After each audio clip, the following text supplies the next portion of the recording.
Assalamualaikum warahmatullahi wabarakatuh. Yang kami hormati dosen pengampu mata kuliah perilaku organisasi Bapak Fahruddin MM dan yang kami banggakan teman-teman sekalian. Perkenalkan, kami dari kelompok 5 akan mempresentasikan tentang motivasi kerja dalam perilaku organisasi. Anggota dari kelompok 5 yaitu yang pertama saya, Siti Faiko sebagai moderator sekaligus pemateri pertama dan rekan saya, Siti Masruroh sebagai pemateri kedua. Pengertian motivasi. Definisi motivasi adalah sebuah dorongan atau alasan yang mendasari semangat dalam melakukan sesuatu. Motivasi adalah hal-hal yang menimbulkan dorongan dan motivasi kerja adalah pendorong semangat yang menimbulkan suatu dorongan. Pemberian motivasi ini diharapkan setiap individu karyawan mau bekerja keras dan antusias untuk mencapai prestasi kerja yang tinggi. Jenis motivasi. Jenis motivasi ada dua, yaitu yang pertama, motivasi intrinsik. Adalah motivasi yang bersumber dari dalam diri seseorang atau pekerja yang berupa kesadaran mengenai pentingnya manfaat pekerjaan yang dilaksanakannya. Yang kedua, motivasi ekstrinsik adalah motivasi yang bersumber dari luar diri pekerja yang berupa suatu kondisi yang mengharuskannya melaksanakan suatu pekerjaan secara maksimal. Teori motivasi. Teori motivasi dibagi menjadi dua, yaitu teori awal tentang motivasi dan teori kontemporer tentang motivasi. Sejumlah teori-teori awal mengenai motivasi telah muncul sejak 1950-an dan beberapa teori kontemporer tentang motivasi yang masing-masing memiliki derajat dokumentasi pendukung sahih yang wajar. Teori awal tentang motivasi itu ada tiga. Yang pertama, teori kebutuhan hierarki, teori X dan Y, dan teori dua faktor.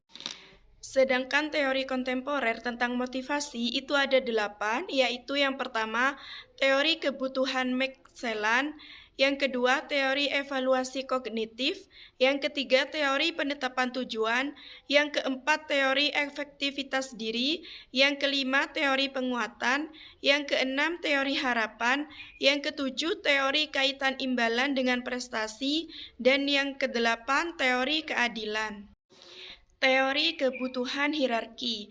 Abraham Maslow menghipotesiskan bahwa di dalam diri semua manusia ada 5 jenjang kebutuhan, yaitu psikologis, keamanan, sosial, penghargaan, dan aktualisasi diri. Psikologis yaitu mencakup rasa lapar, haus, perlindungan, pakaian dan perumahan, seks, dan kebutuhan jasmani lainnya. Keamanan yaitu mencakup keselamatan dan perlindungan terhadap kerugian fisik dan emosional. Sosial mencakup kasih sayang, rasa dimiliki, diterima dengan baik, dan persahabatan. Penghargaan yaitu mencakup faktor hormat internal seperti harga diri, otonomi dan prestasi, dan faktor hormat eksternal seperti misalnya status, pengakuan, dan perhatian. Aktualisasi diri, yaitu mencakup dorongan untuk menjadi apa yang ia mampu, seperti pertumbuhan, mencapai potensinya, dan pemenuhan diri. Teori X dan Y. Teori X adalah pengandaian bahwa karyawan tidak menyukai kerja, malas, tidak menyukai tanggung jawab, dan harus dipaksa agar berprestasi. Sedangkan teori Y adalah pengandaian bahwa karyawan menyukai kerja, kreatif, berusaha bertanggung jawab, dan dapat menjalankan pengarahan diri. Teori dua faktor. Teori dua faktor yaitu faktor-faktor intrinsik yang berhubungan dengan kepuasan kerja. Sedangkan faktor-faktor ekstrinsik dihubungkan dengan ketidakpuasan. Ilmuwan ketiga yang diakui telah memberikan kontribusi penting dalam pemahaman motivasi Herzberg. Teori yang dikembangkannya dikenal dengan model dua faktor dari motivasi, yaitu faktor motivasional dan faktor higienis. Faktor motivasional adalah hal-hal yang mendorong prestasi yang sifatnya intrinsik, bersumber dalam diri seseorang. Misalnya, pekerjaan seseorang, keberhasilan yang diraih, kesempatan bertumbuh, kemajuan dalam karir, dan pengakuan orang lain.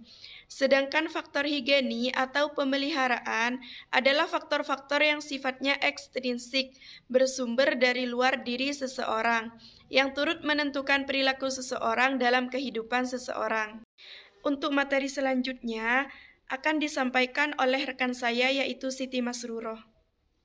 Selanjutnya, teori kebutuhan Mislelan. Dari Mislelan dikenal tentang teori kebutuhan untuk mencapai prestasi atau need for achievement, yang menyatakan bahwa motivasi berbeda-beda sesuai dengan kekuatan kebutuhan seseorang akan prestasi. Selanjutnya, teori evaluasi kognitif. Teori evaluasi kognitif adalah teori yang menyatakan bahwa pemberian penghargaan ekstrinsik untuk perilaku sebelumnya memuaskan secara intrinsik, cenderung mengurangi tingkat motivasi secara keseluruhan. Selanjutnya, teori penetapan tujuan. Teori ini menyatakan bahwa tujuan yang khusus dan sulit akan mengantarkan kinerja yang lebih tinggi. Interaksi yang diucapkan dengan istilah tujuan yang sukar dan spesifik merupakan suatu kekuatan motivasi yang ampuh. Selanjutnya, teori efektivitas diri. Efektivitas diri yang dikenal sebagai teori kognitif sosial atau teori pembelajaran sosial. Semakin tinggi efektivitas diri seseorang, maka semakin tinggi percaya diri yang dimiliki dalam kemampuan untuk berhasil dalam sesuatu tugas. Selanjutnya, teori penguatan. Teori penguatan adalah teori di mana perilaku merupakan sebuah fungsi dari konsekuensi-konsekuensinya. Jadi, teori tersebut mengabaikan keadaan batin individu dan hanya terpusat pada apa yang terjadi pada seseorang ketika ia melakukan tindakan. Selanjutnya, teori harapan, di mana teori harapan membantu menjelaskan mengapa banyak pekerja tidak termotivasi dalam pekerjaan-pekerjaan mereka dan hanya melakukan usaha minim untuk mencapai sesuatu. Selanjutnya, teori kaitan imbalan dengan prestasi. Menurut model ini, motivasi seseorang sangat dipengaruhi oleh berbagai faktor, baik yang bersifat internal maupun eksternal. Faktor internal, prestasi seseorang mengenai diri sendiri, harga diri, harapan pribadi, kebutuhan, keinginan, kepuasan kerja, dan prestasi kerja yang dihasilkan. Sedangkan faktor eksternal, jenis dan sifat pekerjaan, kelompok kerja di mana seseorang bergabung, organisasi, tempat kerja, situasi lingkungan pada umumnya, sistem imbalan yang berlaku dengan cara penerapannya. Selanjutnya, teori keadilan, di mana teori keadilan ini adalah teori bahwa individu membandingkan masukan dari hasil pekerjaan mereka dengan masukan hasil pekerjaan orang lain dan kemudian merespon untuk menghilangkan ketidakadilan. Selanjutnya, proses terjadinya motivasi. Proses timbulnya motivasi seseorang antara lain, yang pertama, kebutuhan yang belum terpenuhi, yang kedua, mencapai dan memilih cara-cara untuk memuaskan kebutuhan, yang ketiga, perilaku yang diarahkan pada tujuan evaluasi, yang keempat, prestasi imbalan atau hukuman kepuasan menilai kembali kebutuhan yang belum terpenuhi. Selanjutnya, motivasi sebagai pendorong individu. Motivasi digunakan individu untuk mendorong mereka dalam yang pertama, menentukan kebutuhan atau kesenjangan kebutuhan.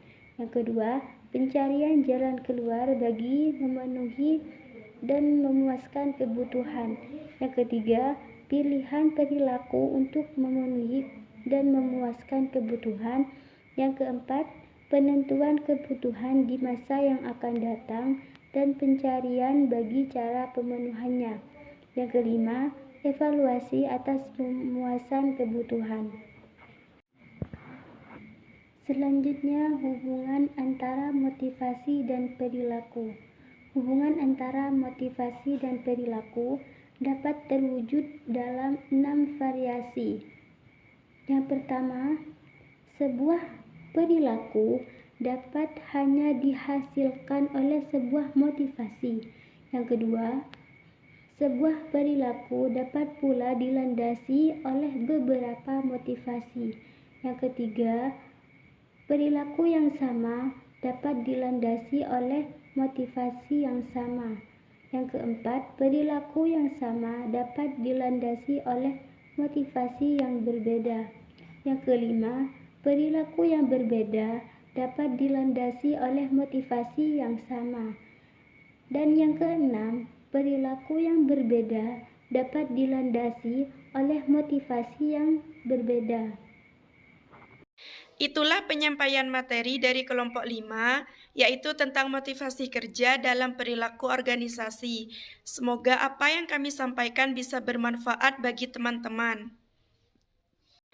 Kami mengucapkan terima kasih dan mohon maaf apabila ada salah kata.